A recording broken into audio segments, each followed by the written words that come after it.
नमस्कार। आज हम एक बहुत ही दिलचस्प विषय पर बात करने वाले हैं। भारत के हजारों साल पुराने शैल चित्र। जी नमस्कार। हाँ, ये वो तस्वीरें हैं जो चट्टानों पर उकेरी गई हैं। हमें उस जमाने में ले जाती हैं जब लिखना पढ़ना तो था ही नहीं। बिल्कुल। और हमारी ये जो आज की चर्चा है, ये भारतीय कला का परिचय किताब के कुछ हिस्सों पर आधारित है। जी हाँ, एक प्रामाणिक स्रोत है। हमारा मकसद यही है कि इन अनोखे चित्रों के जरिए हम प्रागैतिहासिक मानव जीवन की एक झलक देख पाएं। और ये समझें कि वो लोग कैसे रहते थे, क्या सोचते थे। हाँ, और ये समझना खास तौर पर जो लोग इतिहास पढ़ रहे हैं या सिविल सेवा जैसी परीक्षाओं की तैयारी कर रहे हैं, उनके लिए भी एक काफी अहम हो सकता है ना। बिल्कुल, ये सीधे सीधे सवाल बनते हैं इनसे। प्रीलिम्स में भी, मेंस में भी आर्ट एंड कल्चर का महत्वपूर्ण हिस्सा है ये। तो पहले थोड़ी सी बात प्राक इतिहास यानी प्री हिस्ट्री की कर लेते हैं। ये क्या था? देखिए, ये वो लंबा दौर था जिसके बारे में हमें कोई लिखी हुई चीज नहीं मिलती। अच्छा। तो जानकारी का जरिया क्या है? वो है पुरातात्विक खोजें, जैसे पत्थर के औजार मिले हैं। हाँ, औजार, मिट्टी के बर्तन। हाँ, हड्डियां। और सबसे दिलचस्प, जिसकी हम आज बात कर रहे हैं, ये गुफाओं या चट्टानों पर बने चित्र। लेकिन एक सवाल मन में आता है कि आखिर उन लोगों ने ये चित्र बनाए क्यों होंगे? मतलब क्या ये सिर्फ सजावट के लिए था? या फिर शायद अपनी जिंदगी को, अपने अनुभवों को दर्ज करने का तरीका, जैसे हम आज फोटो खींचते हैं या वीडियो बनाते हैं। हाँ, हो सकता है। ये एक बड़ा सवाल है। देखिए, उत्तर पुरापाषाण काल आते आते, मतलब आज से कोई 40,000 साल पहले का वक्त समझिए, जी। तब तक कला दुनिया भर में काफी दिखने लगी थी। और भारत में जो सबसे पुराने शैल चित्र मिले हैं, वो भी इसी दौर के माने जाते हैं। अच्छा। हाँ, ये सिर्फ लकीरें नहीं थी, ये उस समय के इंसान की सोच, उसकी कलात्मकता का सबूत है। कमाल है। तो भारत में इनकी खोज किसने और कब की थी, ये भी जानना जरूरी है। बिल्कुल। भारत में इनकी जो व्यवस्थित खोज का श्रेय है, वो आर्कीबोल्ट कार्लाइल को जाता है। उन्होंने 1867-68 में ये चित्र खोजे थे। 1867-68। जी हाँ। और दिलचस्प बात यह है कि स्पेन की जो मशहूर अल्तामीरा गुफाएं हैं ना, हाँ, सुना उनके बारे में। उनसे भी 12 साल पहले ये खोज हो चुकी थी। बाद में कॉकबर्न, एंडरसन, मित्र, घोष और खासकर वीएस वाकणकर जैसे कई विद्वानों ने इस पर बहुत काम किया और कई नई जगहें खोजी। तो ये अद्भुत चित्र भारत में मिलते कहाँ-कहाँ हैं? क्या कुछ खास इलाके हैं? हाँ, ये देश के कई हिस्सों में फैले हुए हैं। सबसे ज्यादा तो मध्य प्रदेश में, विंध्य पर्वत श्रृंखला में, खासकर भीमबेटका। भीमबेटका, हाँ, उसका नाम तो बहुत सुना है। जी। फिर उत्तर प्रदेश की कैमूर पहाड़ियां हैं। दक्षिण में जाएं तो आंध्र प्रदेश, कर्नाटक, बिहार में भी हैं। और उत्तराखंड की कुमाऊं पहाड़ियों में भी मिलते हैं। अच्छा, उत्तराखंड में भी? जैसे लखुटियार आपने कहा। हाँ, लखुटियार अल्मोड़ा के पास है, सोयल नदी के किनारे। लखुटियार का मतलब ही होता है 1,00,000 गुफाएं। अरे वाह! वहां 3 तरह के चित्र मुख्य रूप से मिलते हैं। एक तो मानव आकृतियां, जो बिल्कुल छड़ी जैसी पतली हैं। अच्छा। दूसरे पशु, जैसे एक लंबे थूथून वाला जानवर है, लोमड़ी है, कई रंगों वाली छिपकली भी है। और तीसरे हैं ज्यामितीय डिजाइन, लहरदार रेखाएं, चौकोर डिजाइन, बिंदुओं के समूह। रंग कौन से इस्तेमाल हुआ है वहाँ? ज्यादातर सफेद, काला और लाल रंग दिखता है। और एक बहुत खास चित्र है जिसमें लोग एक दूसरे का हाथ पकड़कर नाचते हुए दिखाए गए हैं। सामूहिक गतिविधि। बिल्कुल। और एक और दिलचस्प चीज है वहां, चित्रों की परतें।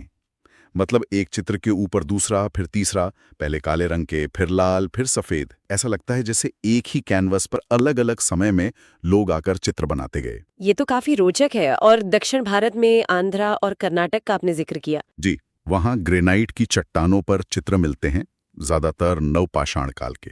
कुपगल्लू, पिकलीहाल, टेक्कलकोटा जैसी जगहें प्रमुख हैं। वहाँ के चित्रों में क्या खास है? वहां रंगों में सफेद, लाल या फिर सफेद बैकग्राउंड पर लाल रंग का इस्तेमाल दिखता है। विषय क्या है? सांड, हाथी, सांभर, चिंकारा, भेड़, बकरी, घोड़े, शैलकृत मानव यानी चट्टान पर उकेरे इंसान और त्रिशूल जैसी आकृतियां भी हैं। अच्छा। पौधों के चित्र कम मिलते हैं। और कुपगल्लू का एक चित्र तो काफी अनोखा माना जाता है, जिसमें कुछ पुरुषों को स्त्रियों को भगाकर ले जाते हुए दिखाया गया है। खैर, इन सब जगहों में भीमबेटका का जिक्र बार बार आता है। इसकी क्या खासियत है? भीमबेटका जो भोपाल के पास है, वो वाकई असाधारण है। आप अंदाजा लगाइए, वहां लगभग 800 शैलाश्रय हैं, मतलब रॉक शेल्टर्स। 800? बाप रे! जी। और उनमें से करीब 500 में चित्र मौजूद हैं। इसकी खोज का श्रेय डॉक्टर वीएस वाकणकर को जाता है। 1957-58 में उन्होंने इसे दुनिया के सामने रखा और ये यूनेस्को की विश्व धरोहर सूची में भी शामिल है। तभी ये इतना महत्वपूर्ण है। तो भीमबेटका के चित्रों के विषय क्या है? मतलब क्या दिखाते हैं वो चित्र? भीमबेटका एक तरह से उस जमाने का आप कह सकती हैं जीता जागता एल्बम है। अच्छा। रोजमर्रा की जिंदगी, शिकार के दृश्य तो हैं ही, फिर लोग नाच गा रहे हैं, हाथी घोड़ों की सवारी कर रहे हैं, जानवरों की लड़ाई हो रही है, शहद इकट्ठा कर रहे हैं, शरीर को सजा रहे हैं, मुखौटे पहने हुए लोग हैं, बच्चे खेल रहे हैं, परिवार के चित्र हैं। मतलब ऐसा लगता है जैसे हजारों साल पहले का जीवन बिल्कुल आंखों के सामने चल रहा हो। ये तो अद्भुत है। क्या इन चित्रों को हम समय के हिसाब से भी बांट सकते हैं? मतलब अलग अलग दौर के चित्र पहचाने जा सकते हैं? हाँ बिल्कुल।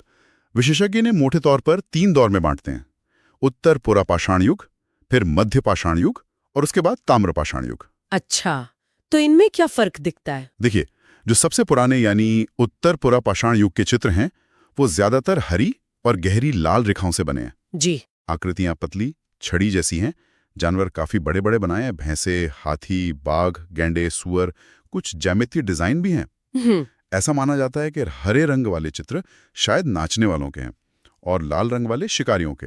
और मध्य पाषाण युग? मध्य पाषाण युग में तो चित्रों की जैसे बाढ़ आ गई।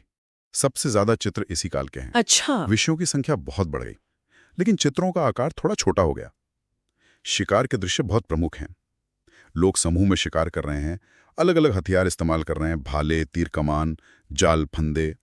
टेक्निक भी दिखती है। हाँ, लोगों को कपड़े पहने और गहने पहने भी दिखाया गया है। जानवर भी बहुत तरह के हैं, हाथी, बाघ, हिरण और कई तरह के पक्षी भी। इंसानों और जानवरों का रिश्ता कैसा दिखाया है? वो भी है। कभी इंसान जानवर का पीछा कर रहा है, कभी जानवर से डर रहा है, कभी शायद स्नेह भी दिखा रहा है। मानव चित्रण पहले से ज्यादा सजीव हो गया है।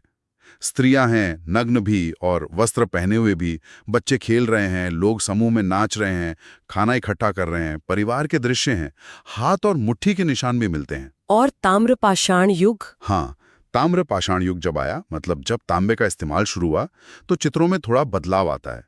अब समुदाय के जीवन, खेती और पालतू जानवरों से जुड़े दृश्य भी मिलने लगते हैं, जो पहले के शिकारी जीवन से थोड़े अलग हैं। ये सोचकर ही हैरानी होती है कि ये रंग हजारों साल टिक कैसे गए और ये बनाते कैसे होंगे। है ना कमाल की बात। रंग बनाने के लिए वो लोग खनिजों का इस्तेमाल करते थे, जैसे लाल रंग के लिए गेरू या हिरमिच। अच्छा, गेरू। हाँ, हरे के लिए शायद कैल्सिडोनी जैसा कोई हरा पत्थर, सफेद के लिए चूना पत्थर। इनको वो पीस कर पाउडर बनाते होंगे। फिर उसमें पानी मिलाते होंगे और कोई चिपकने वाला पदार्थ, जैसे शायद जानवरों की चर्बी या पेड़ का गोंद या राल, ताकि वो सतह पर टिक जाए। बिल्कुल। और ब्रश के लिए शायद किसी पेड़ की रेशेदार टहनी का इस्तेमाल करते होंगे। कौन से रंग ज्यादा इस्तेमाल हुए? सफेद और लाल उनके पसंदीदा लगते हैं क्योंकि ये सबसे ज्यादा मिलते हैं, पर काला, पीला, भूरा, बैंगनी, हरा, ये सब रंग भी इस्तेमाल हुए हैं। और इनके टिके रहने का क्या राज है? हजारों साल? इसका सटीक कारण तो शोध का विषय है, पर ऐसा माना जाता है कि चट्टानों की सतह पर जो ऑक्साइड्स होते हैं ना जी, उनके साथ इन रंगों की कोई रासायनिक क्रिया हुई होगी, जिससे ये रंग पत्थर का ही एक तरह से हिस्सा बन गए और मौसम की मार झेल गए। वाह। और ये चित्र बनाते कहाँ थे? गुफा में कहीं भी, या कोई खास जगह चुनते थे? और क्या कोई खास शैली, कोई स्टाइल दिखता है? ये चित्र गुफाओं के अंदरूनी दीवारों और छतों पर बनाए गए हैं। कुछ ऐसी जगहों पर हैं जहां शायद लोग रहते थे, रोजमर्रा का जीवन बिताते थे। अच्छा। तो कुछ चित्र ऐसी जगहों पर हैं जो थोड़ी अलग थलग हैं, जहां रोज रहना मुश्किल होता। तो हो सकता है कि उन जगहों का कोई धार्मिक या खास रस्मों से जुड़ा महत्व रहा हो। ये भी मुमकिन है। कुछ चित्र काफी ऊंचाई पर भी बने हैं। क्यों? शायद इसलिए कि दूर से ही नजर आ जाएं, ध्यान खींचे। और ये देखना भी कमाल का है कि चट्टानें हमेशा सपाट तो होती नहीं, उबड़ खाबड़ भी होती हैं, लेकिन उन मुश्किल सतहों पर भी उन्होंने बेहतरीन चित्रकारी की है। जानवरों को खास तौर पर बहुत शक्तिशाली और सजीव दिखाया है। ऐसा लगता है जैसे वो कोई कहानी कहना चाह रहे हों। बिल्कुल, कहानी कहने में उनकी रुचि साफ दिखती है। जीवन का जो संघर्ष था, शिकार वगैरह, उसको बड़े नाटकीय ढंग से दिखाया है। शिकार के बाद शायद खुशी में नाचते गाते भी दिखाया है। और वो परतों वाली बात, भीमबेटका में आपने कहा कई परतें हैं। हाँ, भीमबेटका में तो कुछ जगहों पर एक के ऊपर एक 20-20 परतें तक मिली हैं चित्रों की। 20 परतें? जी, इसका क्या मतलब हो सकता है? शायद किसी कलाकार को अपना पिछला काम पसंद नहीं आया, या शायद वो जगह इतनी पवित्र या महत्वपूर्ण मानी जाती थीं कि अलग-अलग पीढ़ियां वहीं आकर अपनी कलाकृति बनाती रहीं। ये दिखाता है कि वो जगहें सदियों तक कितनी महत्वपूर्ण रही होंगी। ये सिर्फ चित्र नहीं है, ये समय की परतें हैं एक तरह से। तो अगर हम संक्षेप में समझें तो इन शैल चित्रों का महत्व क्या है? देखिए, ये सिर्फ कला नहीं है, ये इतिहास है। खासकर उस दौर का इतिहास जिसके बारे में हमें कुछ भी लिखा हुआ नहीं मिलता। सही बात है। ये उन लोगों को, उन मनुष्यों को समझने की एक खिड़की है। उनका जीवन कैसा था, वो क्या खाते पीते थे, उनकी आदतें क्या थीं, उनकी सोच कैसी थी, उनका समाज कैसा था, ये सब कुछ हमें इन चित्रों से पता चलता है या हम अंदाजा लगा सकते हैं। ये मानव सभ्यता के शुरुआती कदमों के, उसकी रचनात्मकता के अनमोल सबूत हैं। और दिलचस्प बात यह है कि कुछ मामलों में इनकी तुलना आज भी भारत के ही कुछ आदिवासी समुदायों की कला और उनकी रस्मों से की जा सकती है। उनमें कुछ निरंतरता दिखती है। तो ये थी हमारी प्रागैतिहासिक शैल चित्रों की दुनिया की एक छोटी सी लेकिन बेहद आकर्षक यात्रा। हाँ, और ये चित्र हमें याद दिलाते हैं कि कला और अपनी बात कहने की, अभिव्यक्ति की जरूरत इंसान में शायद हमेशा से रही है। ये भारत के प्राचीन इतिहास और संस्कृति की गहराई को समझने के लिए बेहद जरूरी धरोहर हैं। और जाते जाते हम अपने सुनने वालों के लिए एक सवाल छोड़ जाते हैं। सोचिएगा जरूर, इन हजारों साल पुरानी रेखाओं और रंगों में क्या आज के इस भागते दौड़ते जीवन के लिए भी कोई गहरा सबक, कोई संदेश छिपा हो सकता है?